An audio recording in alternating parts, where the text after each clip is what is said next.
നമ്മൾ കോക്കനട്ട് ഓയിലിന് വില കൂടുതലായോണ്ടായിരിക്കും അല്ലെ ഇപ്പൊ റിഫൈൻഡ് ഓയിൽ യൂസ് ചെയ്യുന്നത്. ഈ റിഫൈൻഡ് ഓയിൽസിന് എന്താണ് ബെനിഫിറ്റ്സ് ഉള്ളത്? നമുക്ക് മാരകമായിട്ടുള്ള അസുഖങ്ങൾ വരാൻ വേണ്ടിയിട്ട് ഇത് കുടിക്കാം. അതുപോലെ നമുക്ക് ചവറ് കത്തിക്കാൻ യൂസ് ചെയ്യാം. ഇതൊക്കെയാണ് ഇതിന്റെ ബെനിഫിറ്റ്സ്. അപ്പൊ ഇതിനായിരിക്കും അല്ലേ നിങ്ങൾ അതൊക്കെ യൂസ് ചെയ്യുന്നത്. നമ്മൾ സ്ഥിരമായിട്ട് കണ്ടുവരുന്ന കാഴ്ചയാണ് നമ്മുടെ വീടുകളിലെ അടുക്കളയിൽ പാചകം ചെയ്യാൻ യൂസ് ചെയ്യുന്ന റിഫൈൻഡ് ഓയിൽസ് അഥവാ സൺഫ്ലവർ ഓയിൽ, പാം ഓയിൽ മുതലായവ.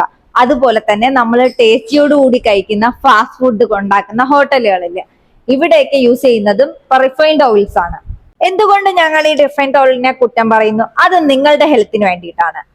നിങ്ങളുടെ ബ്ലഡ് സെൽസ് ക്ലോട്ട് ആകാനും അതുപോലെ ഫ്രീ റാഡിക്കൽസിനെ അറ്റാക്ക് ചെയ്യാനും നിങ്ങൾക്ക് മാരകമായ രോഗങ്ങൾ വരാനും ഈ റിഫൈൻഡ് ഓയിൽസ് അഥവാ sunflower oil, palm oil, seeds oil ഇതൊക്കെ കാരണമാകുന്നു.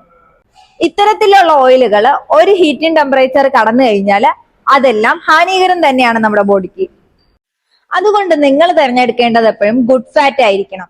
അതായത് കോക്കനട്ട് ഓയിൽ, ഗീ, ബട്ടർ മുതലായവയാണ് ഗുഡ് ഫാറ്റ്സ്. നിങ്ങൾ ഏത് ഫുഡ് ഐറ്റംസ് ചൂസ് ചെയ്യുകയാണെങ്കിലും ഉറപ്പായിട്ടും ഗുഡ് ചൂസ് ചെയ്യുക. അതായത് നിങ്ങളുടെ ഹെൽത്തിന് ബെനിഫിറ്റ് ഉള്ളവ. അപ്പോൾ stay healthy, stay safe with love, mister and Mrs coach.